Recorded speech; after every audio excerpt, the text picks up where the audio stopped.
Welcome back to another segment of About Mansfield. I'm Steve Cosio as we switch now from news to talk. And this is part 2 of the interview with James Sellers of Sellmark Corporation, based right here in Mansfield. Although we're going to turn the tables here and do something that we've never done before on the show. James is going to interview me. You misread my email. And I had asked you to come up with some questions for me to ask you, but you actually came up with some questions to ask me. Yes. So, all right. All right, let's do this. The microphone is yours. All right, so now we're going to do a little role reversal here. That's right. We've never done this on the show, so this should be interesting. All right, Steve, I would like you to tell us how you first came to Mansfield. How did you jump here? Oh, that's easy. My wife is a professor up at UTA, and the story, we came here in 2004 from San Diego. I'm running a home-based business out of my laundry room converted to my office when we started having kids. And the phone rang, the home phone rang. And during the day, I never would answer the home phone. I always stuck to the business phone. It was a slow day, so phone's ringing, great, pick it up. I'm so-and-so from blah, blah, blah, blah, Arlington. I want to fly your wife out for a job interview. So I take the note, and I said, by the way, Arlington, Virginia? And she goes, no, Arlington, Texas. So my wife flies out to Texas, and that's how we wound up in Texas. Was she went out for 2 interviews, was offered the position, and we loaded up the minivan and the truck and drove to Texas. Took us 4 days. We did because you must have stopped a lot of places. I'm assuming. We did. My mom lived in Arizona, so that was one stop, and because we were traveling with a 7-year-old and a 3-year-old and a cat and a dog. We only did 6 hours a day. That's awesome. Tell me, what your wife teaches at UTA. What does she teach? Her PhD is in sociology, and she used to teach for the School of Urban and Public Affairs, which is now known as Kappa. She's no longer teaching, and she's now in administration, working in the provost office. You know, it's a kind of an interesting tidbit, but I actually have taught at UTA as well for maybe 3-4 years. I taught management and leadership of Salesforce with Dr. Chanko, and we tag teamed. He brought in the latest research and the academic, perspective, and I was bringing real-world examples. I love the University of Texas at Arlington. It's a great school. And actually, we're trying to get a Dean's Leadership Circle community in Mansfield, too. When COVID came out, I'm on the president of the Dean Leadership Circle for this College of Business, and we're going to try to create a much more active alumni association here in Mansfield. So just to get everybody thinking about that, when this blows over, there's a lot of good things hopefully coming for Mansfield with UTA. All right, so what keeps you in Mansfield? My wife's job. There's no other place you'd rather be? Come on, I lived in San Diego for 44 years. You can't beat San Diego. Where we moved to Texas, first of all, is like, why did you leave San Diego? Okay, so we already covered that. But people think that, oh, you're from San Diego, you must have gone to the beach every day, or No. After I got married, I doubt that I went to the beach once a year. But yeah, San Diego is a great place to live. Also very expensive. What else you got? Well, let's see. There's so many. All right.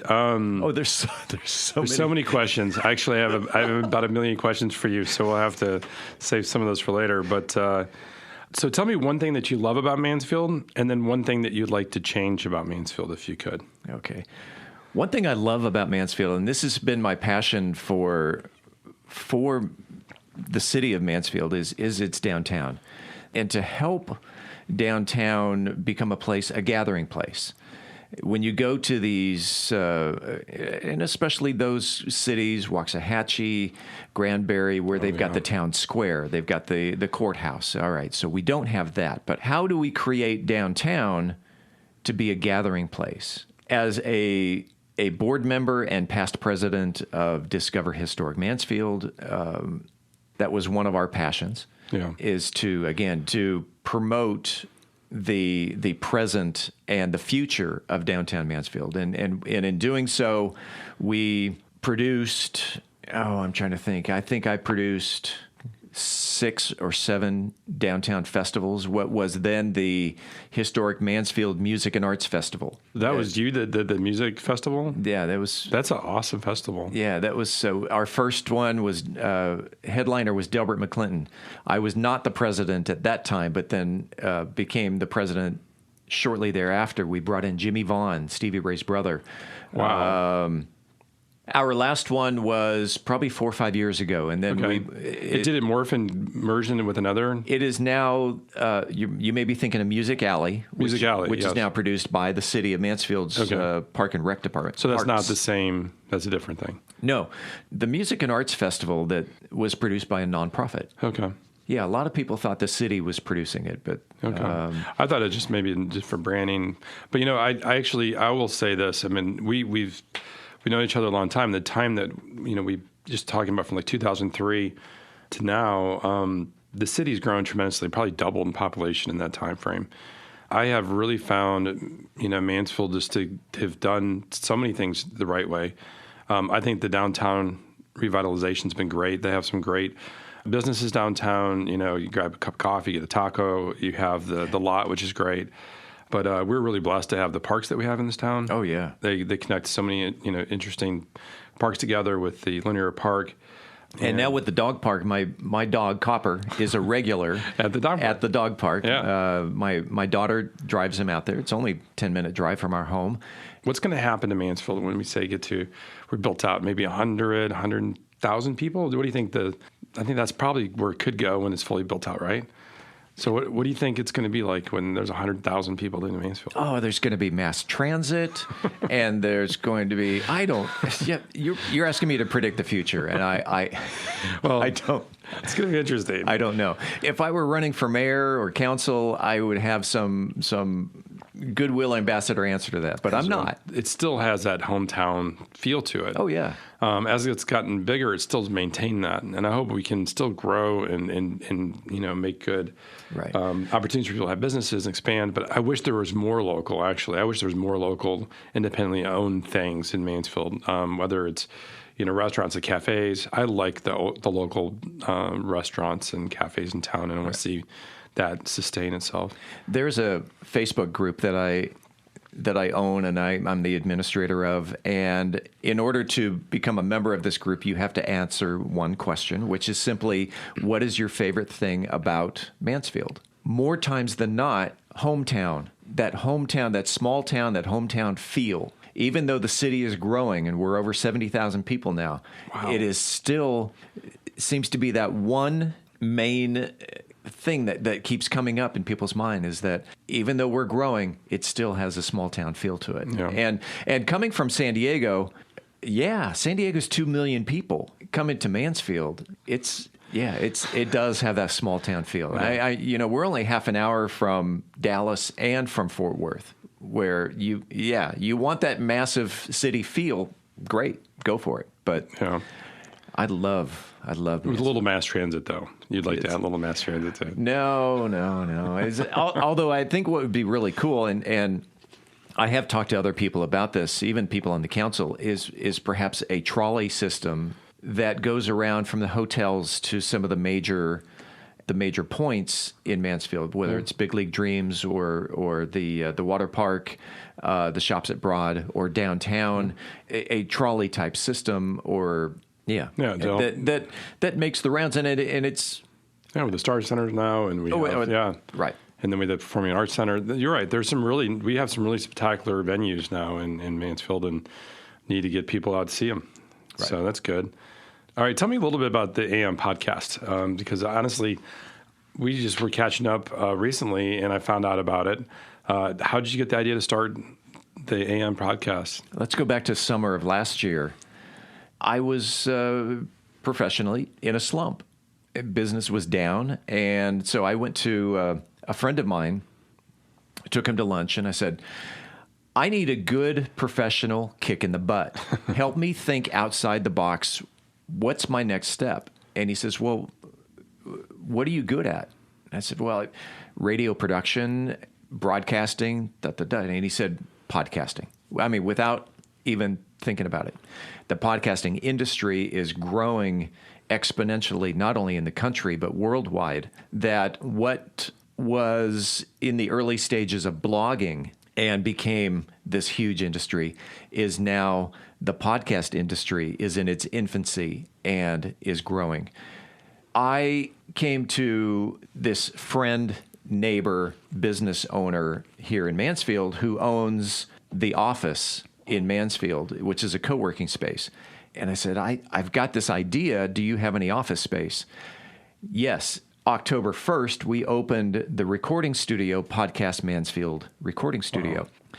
And then I thought, I've got the studio. I've got the broadcast experience. I've got the news experience because my entire career was in news talk radio. And, hey, you know what? The News Mirror is closing on Christmas Day of 2019. I think I'm going to launch this news, talk, and information podcast the following week. That's awesome. And January 2nd of 2020, About Mansfield was born. And since then, this has been this is what really gets me excited. I think I did the first 3 weeks by myself.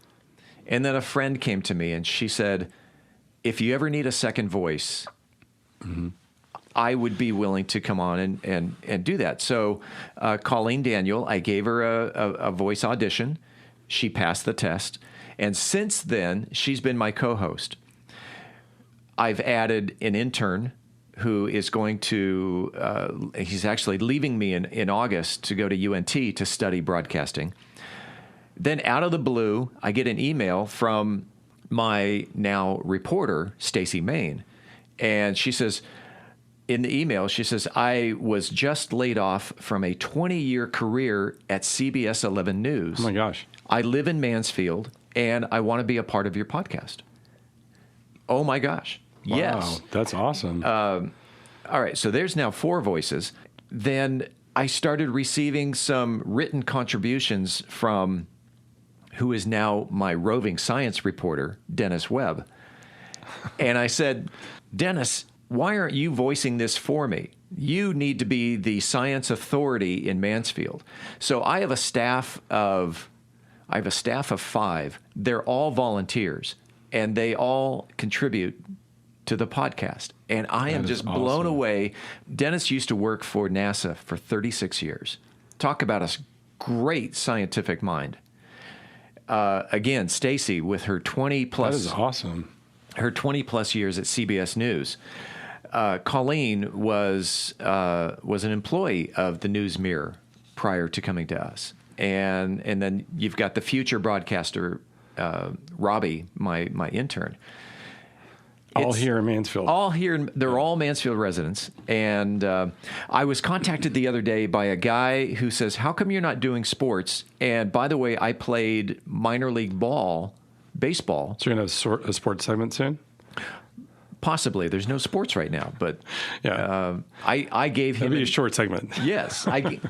It's funny watching evening news. All right, let's go to the sports, and they're making stuff up. Yeah. It's so much fun to watch this podcast grow, and that's how it all started. No, it's great. I think the community thanks you. We needed a voice. We needed a kind of information that honestly is relevant, that's home-based, and that can evolve. And I think that's fantastic. I think you couldn't think of a better person to lead that. So I'm so thankful that she did that. So thank you, Steve.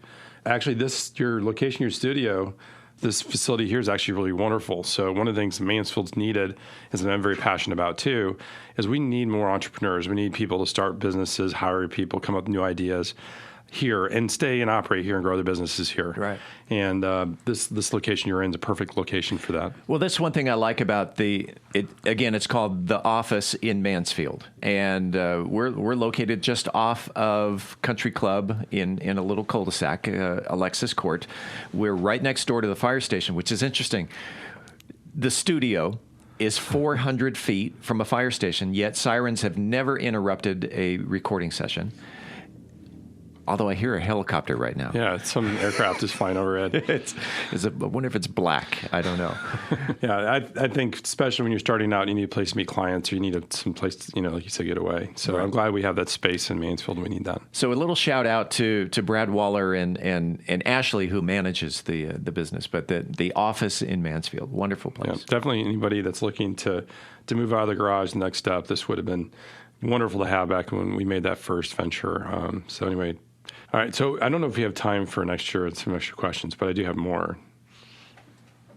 Keep going. We got okay. No, we got all the time. So here's the thing: we're a town that has evolved and changed. A lot of folks that are new to Mansfield that have come from somewhere else, and there's probably a lot of people that have been in Mansfield that haven't really experienced Mansfield. They commute probably to Fort Worth or Dallas, and they might have friends and family that meet there on the weekend. So, can you give us your top handful of things to experience and do in Mansfield that people may not be aware of?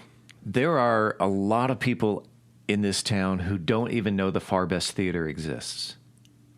And that there's a downtown in general, especially when I moved here in 2004 or when I got involved with Discover Historic Mansfield, I think around 2007, that you and I mentioned that we lived in the Arbors. And so I'd go around and, hey, what are you doing this weekend? Oh, I'm going downtown.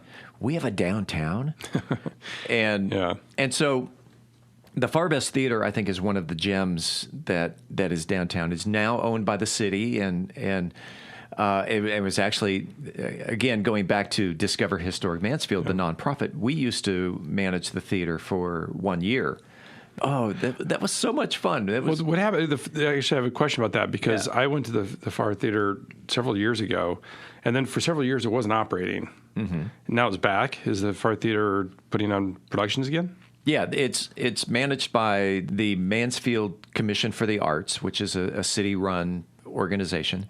The city purchased the theater from the landowner, and prior to that, it was managed by Discover Historic Mansfield. Well, that's great. So I definitely think we should everyone should check the Far Theater out. I have not.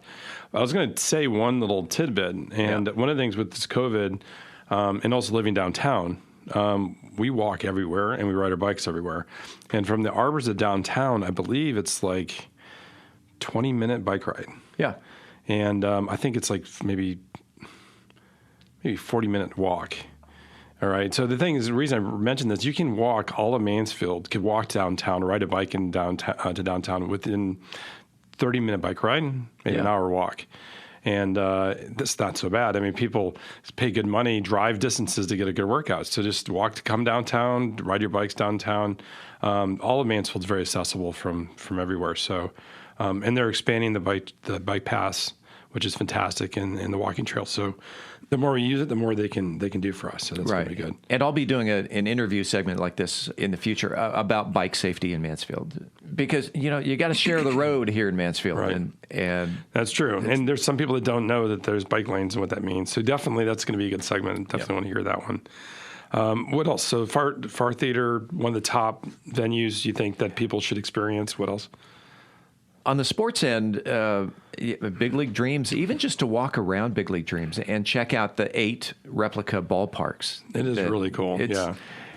There are only about 6 or 7 Big League Dream facilities in the country, and Mansfield's got one of them. And most of them are in California because it's a California-based business. Wow. So to go over there, and I think you pay a couple of dollars to get into the gate, and just walk around.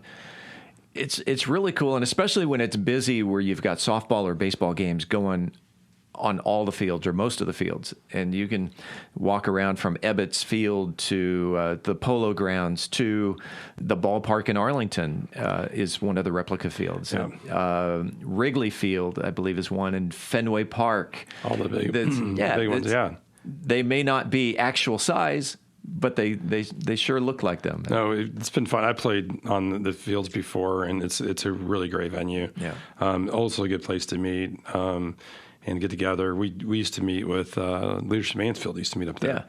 Yeah. It's been a while too. It's been closed. I was in Class 3. Which one were you in? I was in the best class, Class 2. No. Class 3 was the best class. What is your illiterate name?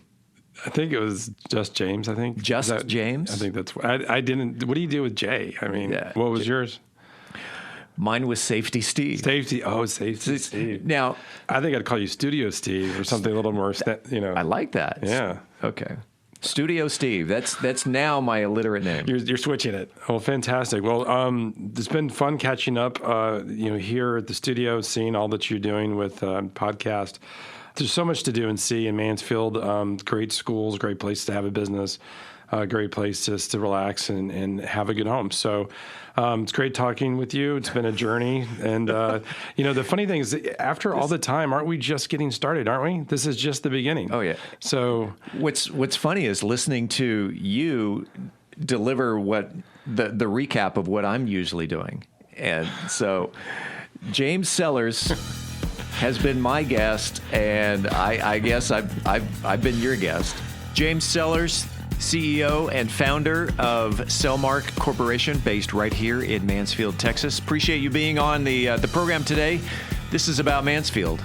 We'll be right back.